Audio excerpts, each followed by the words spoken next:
Now, capitalism, on the other hand, is a system of organization that relies on private property and voluntary exchange. It has repelled people because they were repelled by the idea of people pursuing their own interest rather than some broader interest. Only where capitalism has prevailed over long periods have you had both freedom and prosperity. The greatest measures of freedom, if you look at the Western countries where freedom prevails, it doesn't prevail perfectly. We all have our defects, but by and on the large, few would deny that in the United States, in Great Britain, in France, in Germany, in Western Europe, we have a greater degree of freedom. If you look, you will find that freedom has prevailed where you've had capitalism, and that simultaneously so has the well-being and the prosperity of the ordinary man. Hello everyone, and welcome to our podcast where we explore how different economics shape the world we live in. Today's episode is especially interesting because we'll debate one of the most controversial economic systems in history, the command economy and comparative capitalism. I will be defending the capitalist perspective during today's discussion. And I will represent the command economy perspective. Joining us are four guests who will help us understand and explore those economic systems, how they affect society, leadership, businesses, and especially the tourism and hospitality industry. Please introduce yourselves. Hi everyone, I'm Simtandile Moholi. Hello, Ovayo Bani. Hi, Nosipho Nxumalo. Hi everyone, I'm Masanda Ntombela. Our focus today is the command economy, which is usually linked with authoritarian leadership styles, where the government makes major economic decisions about production, pricing, and resource allocation. We'll also compare command economies with mixed economies and free market capitalism system using real-world examples from countries like China, North Korea, Cuba, United States, and Sweden. So, let's get started. Oh, that is lovely to have our guests today. Welcome you all. So, can you start with something simple, something out there? So, let's explain the major global economic systems that we have. Of course, there are generally four major economic systems. There's traditional economies, command economies, market economies, and mixed economies. Traditional economies are based on customs and agriculture, and command economies are mainly controlled by governments. Market economies often driven by private businesses and consumer demand. And lastly, mixed economies combining both government interventions and free markets. And could you please give us some examples? Of course, why not? Did y'all know that the North Korea is one of the clearest example of a command economy? China uses mixed model but has strong state control in key sectors. Plus, did y'all know, guys, that the United States is largely capitalized and market-driven? And the traditional economies are usually found in remote areas of Africa and in Asia, not using any standard form of currency and relying on bartering. Oh, those were lovely, lovely examples. I love those. But then now, let's go to something deeper. So one would argue for capitalism is innovation. Countries like the United States dominate technology because competition encourages creativity and entrepreneurship. So what is your thought on that? That is true, but command economies can mobilize resources very quickly. For example, China rapidly developed high-speed rail networks and massive infrastructure projects through centralized planning. So, would it be fair to say command economies prioritize stability and long-term national goals than rapid growth and private industries? Exactly. Government in command system can direct resources towards strategic priorities instead of waiting for market forces. That's very interesting and something to think about. Oh, that was a lovely, lovely opening from our guest. As we can all see, they came with so many things to say. So now let us dive in, go deeper, And for our next question, how does a command economy deal with global economic challenges like inflation and unemployment? What would you say about that? What is your take on all of this? Oh, thank you, Lebohang. Do you know why I personally choose the command system economic? The government has done this very easily for people, in the citizens. One of the major advantages is control. Government can directly regulate prices, wages, and unemployment, right? A government has that much power when it comes to the economy and everything. However, during crisis, command economics may freeze prices to reduce inflation. That's the power that the government has. Plus more, government can guarantee employment through state-owned industries. Imagine that. Imagine the government has control over everything. Resources can be redirected towards healthcare, energy, or infrastructure quickly. But couldn't you say that this limits the freedom? Not only economic freedom, but overall human rights are usually suppressed in those countries. I'll probably say yes. This is one of the main criticism. Citizens and businesses often have fewer choices in studying and working fields compared to capitalist economies. Also, in capitalist systems, all those competitions and markets, they create efficiency. Companies improve products to attract more customers. Look at companies like Apple and Tesla growing in those capitalist countries. That is true, Vlad. But capitalism also has its weaknesses. Rising unemployment, housing crisis, vulnerability to recessions, and rising inequality. You guys came with so much to say. I really can't believe this is the information that is out there. It's really, really concerning. So right now, what would you say about climate change? What's your take on that? What's your information? What can you tell us about it? Command economies may respond because government can enforce environmental policies directly. For example, China becomes the world leader in the solar panel production due to state investment strategies. They also built 45,000 kilometers of high-speed rails due to centralized state investment. No, it's my turn. Did you know that critics argue command economies historically caused more environmental damage too, especially in the former Soviet Union? The criticism that has been worldwide known is absolutely true, and it's completely valid. Centralized control can solve problems, obstacles, and it can do it very quickly, guys.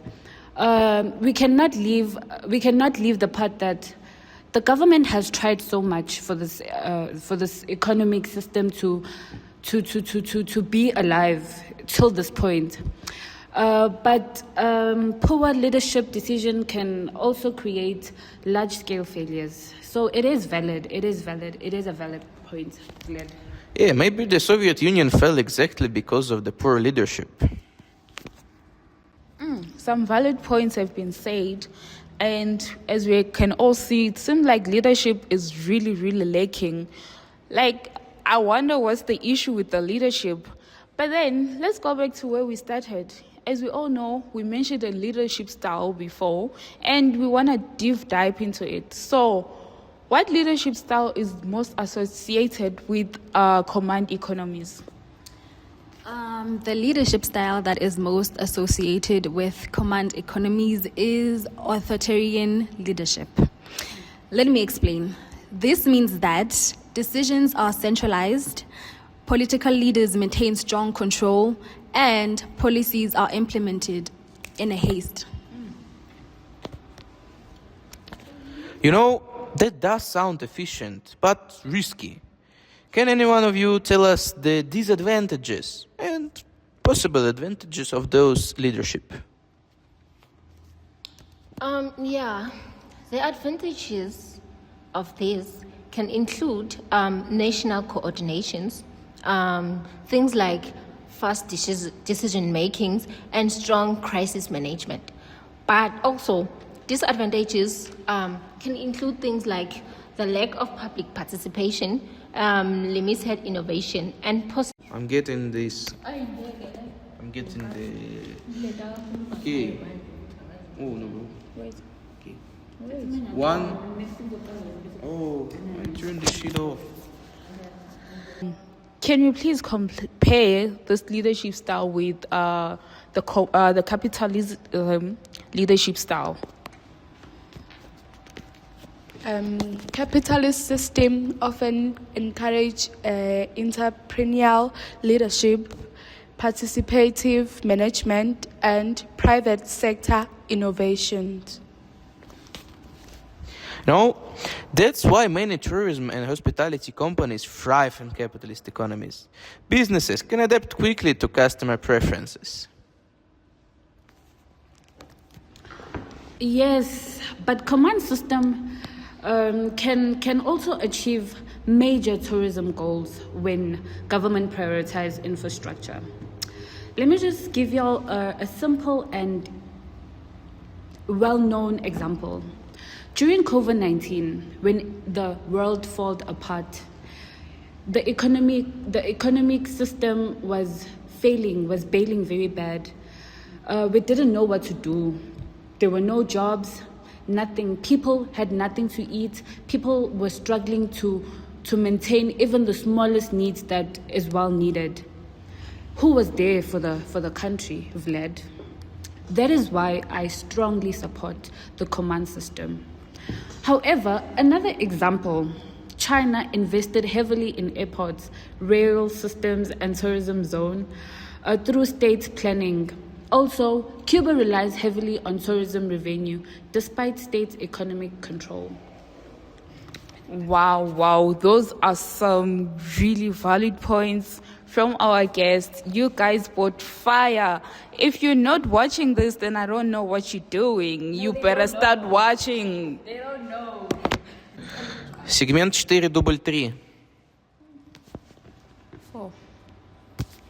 Oh, anyways, we're back again. You're back. So, wow, the beautiful ladies that we have today, they say beauty with brains. I really believe it now. So, let's focus on tourism and hospitality since we're part of that team. Part of the hospitality team, love traveling, we know why we're here. So now, let's focus on our own and make sure that, A, they are not robbing us that side. So, how do economic system influence the industry? Thank you for the question. Tourism is heavily affected by government policy, investment, and economic stability. Like in capital economies, private investment drive the hotel development, competition improves service quality, and business innovates faster. For example, tourism in countries like USA, UAE grows by itself, fueled with competition and demand, without any government intervention. Yeah, that's what I'm talking about. But what about command economies? How do their tourism industries grow? In command economies, governments control tourism planning, infrastructure is centrally funded, and tourism may support political goals. For example, the already mentioned Cuban government knows it benefits from tourism and heavily subsidize its tourism industry. China to direct major investment into tourism infrastructure. But you're talking about all this and it seems profitable and good, but doesn't state control sometimes reduce customer experience and service quality? Yes, because limited competition can reduce innovation and customer responsiveness. Wow, lovely answers from the beautiful ladies. I see you guys did some research, like, you know your stuff on tourism, hospitality. You really don't want to get robbed. The government will rob you guys, but it seems like you're like, no, I don't want to be robbed here. So now, hey, let's go back. Let me take you back to 2019. You guys, I hope you still remember being left in the house, going through lockdown and all of that.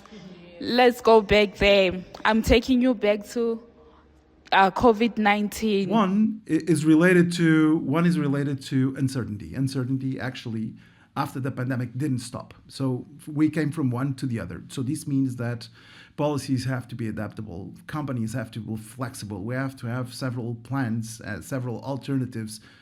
Here we can bring foresight as a tool to use in the future. At the same time, we start looking at tourism in a different way, because one very important element that happened during the pandemic is that we as locals, we looked at our destination as ours like never before. So this means that the look and the role that we see tourism playing in the future has to be different, has to be as a tool to improve quality of life of people, both from residents but also from the ones that travel. So that balance brings, I would say, a new generation of tourism policies, a new way of looking at it. So how did different systems respond during the COVID-19 tourism crisis? What happened to our tourism? What happened to our hospitality? Give us some information. We need that info. We need to feed our people. They need to know.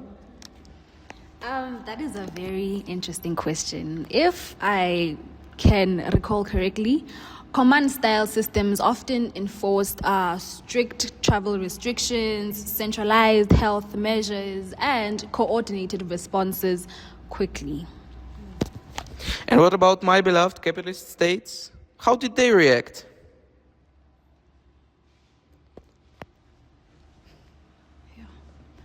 They were also, they were also affected by crisis. Capitalist economics struggled. They struggled balancing in business freedom, tourism revenue, and public health measures. That is so true. It's very true. We did struggle in all other aspects. School, people fell behind, if I still remember correctly as well. Hospitals, it was so full. But then, what can we say? What can we say? Our tourism was really affected, and if I believe we're still bouncing back to that, right? So, both systems had strengths and weaknesses during the crisis. Am I correct, or am I missing out something? Exactly. No government was left unaffected. It is what it is. Well, I can stately conclude that they did kill us on that part. They did kill our tourism, our hospitality. I really care about that part. So, yeah.